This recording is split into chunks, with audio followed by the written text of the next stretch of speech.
महोदय,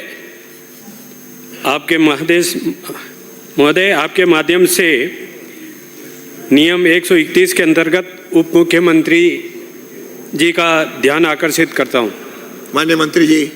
माननीय अध्यक्ष महोदय, बस आपको तो ध्यान आकर्षित करना है, मंत्री जी बोलेंगे फिर आपको उसमें जो बोलना है आप बोलिए। ठीक। माननीय अध्यक्ष महोदय, माननीय सदस्य ने ध्यान आकर्षण किया, उसके बारे में मैं आपको बताऊं कि नए ट्रैक्टर जो कि राज्य में खरीद के पश्चात अथवा अन्य राज्यों से खरीद कर लाए जाते हैं कि प्रथम पंजीयन पर राज्य में केंद्र सरकार द्वारा 22/12/2022 को अधिसूचना जारी कर केंद्रीय मोटर यान नियम 1989 के नियम 81 में संशोधन कर फीस रुपये 600 निर्धारित की गई है। पुराने ट्रैक्टर जो भी प्रथम पंजीयन से 15 वर्ष पूर्ण करने के पश्चात पंजीयन प्रमाण पत्र नवीनीकरण करवाते हैं तो ऐसे ट्रैक्टरों पर केंद्र सरकार द्वारा 22/12/2022 को अधिसूचना जारी कर केंद्रीय मोटर यान नियम 1989 के नियम 81 में संशोधन कर नवीनीकरण फीस रुपये 5000 निर्धारण की गई है। यदि वाहन का पंजीयन प्रमाण पत्र नवीनीकरण में विलंब से होता है तो ऐसे ट्रैक्टरों पर 500 रुपये प्रति माह राशि ली जाती है। ये दरें दिनांक 1/4/2023 से प्रभावी है। राज्य में कृषि उपयोग हेतु ट्रैक्टरों पर मोटर वाहन कर एक बारीय कर देय नहीं है। ऐसे वाहनों पर प्रथम पंजीयन अथवा पंजीयन नवीनीकरण के पश्चात राजस्थान मोटर यान कराधान अधिनियम 1951 की धारा 4D के तहत दिनांक 11/1/2017 को जारी अधिसूचना के अनुसार राज्य में वाहन जनित प्रदूषण को नियंत्रण करने के उपायों के अंतर्गत रुपये 1500 ग्रीन टैक्स लिया जाता है। इस प्रकार राज्य में प्रथम बार पंजीयन के समय ट्रैक्टर स्वामी को कुल राशि 2100 रुपये तथा समय से पंजीयन का नवीनीकरण कराने पर 6500 रुपये देय होती है।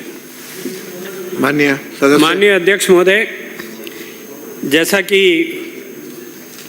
मंत्री महोदय ने बताया, नया ट्रैक्टर खरीदते हैं तो उस पर टैक्स है मात्र 600 रुपये और वो ट्रैक्टर पुराना हो जाता है और उस पर प्रदूषण टैक्स के रूप में भी 1500 रुपये जोड़ करके 2100 रुपये में मात्र नया ट्रैक्टर खरीद सकते हैं। खरीदते समय टैक्स लगता है, मगर जब वो ट्रैक्टर 15 साल पुराना हो जाता है और कोई गरीब आदमी नया ट्रैक्टर खरीद नहीं सकता, वो पुराना ट्रैक्टर खरीद के ही अपना काम चलाना चाहता है और वो 15 साल पुराना है तो उस पर टैक्स है 5000 रुपये, मतलब 8 गुना नए ट्रैक्टर से ज़्यादा। और उसमें 1500 रुपये जो है ग्रीन टैक्स के रूप में लिए जाते हैं। इस प्रकार 6500 रुपये पुराने ट्रैक्टर पे टैक्स के रूप में है। 6500 रुपये के बाद में अगर वो ट्रैक्टर 15 साल तक रिन्यू नहीं कराता है तो 15 साल के 500 रुपये के हिसाब से वो ट्रैक्टर क्या वो नया ले जितनी कीमत हो जाती है। इसलिए मेहरबानी करके मैं निवेदन करना चाह रहा हूँ कि ये काश्तकार का पुराना ट्रैक्टर, काश्तकार कोई वो अपना ट्रैक्टर कोई प्रदूषण फैलाने के लिए नहीं करता, वो प्रदूषण को मिटाने के लिए खेती बोता है और ग्रीनरी पैदा करता है। इसलिए ये 1500 रुपये जो ग्रीन टैक्स लगाया जाता है वो भी माफ़ किया जाए और इसके अलावा जो 500 रुपये प्रति माह पेनल्टी लगाई जाती है।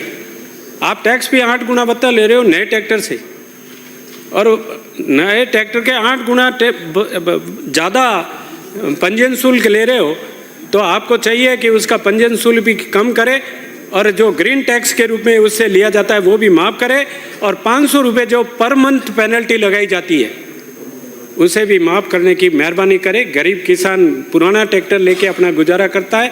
मैं अध्यक्ष महोदय के माध्यम से उप मुख्यमंत्री से निवेदन करूंगा कि इस संबंध में, ये मुझे मालूम है कि ये केंद्र सरकार का विषय है, मगर आपसे अनुरोध करता हूं कि आप केंद्र सरकार से ये निवेदन करें कि राजस्थान के गरीब किसान इस बात को सहन नहीं कर सकते, उनको बहुत पीड़ा होती है और आप अपने पंजीयन कार्यालय से भी पता कराएं कि वहाँ पर पुराने ट्रैक्टरों का रजिस्ट्रेशन लोग देखते हैं, इतने पैसे तो ट्रैक्टर के लगते नहीं, रिपीट नहीं कर रहा हूँ, पंजीयन कार्यालय से आंकड़े मंगवाए। अरे ब्राजो तो पुराने सही। ट्रैक्टर कितने ब्राजो माननीय मंत्री जी, उनके भी आंकड़े मंगाए ताकि अरे आपको ब्राजो सही ज्ञान हो सके। वही बात हो रही है। माननीय अध्यक्ष महोदय, ये पेनल्टी जो लगाई है वो समय पे वाहनों का पंजीकरण कराने के लिए तो ये पेनल्टी है। अब आप उस और वैसे कोई फीस नहीं है, कोई पेनल्टी नहीं है। अगर तय समय पे रजिस्ट्रेशन कराता है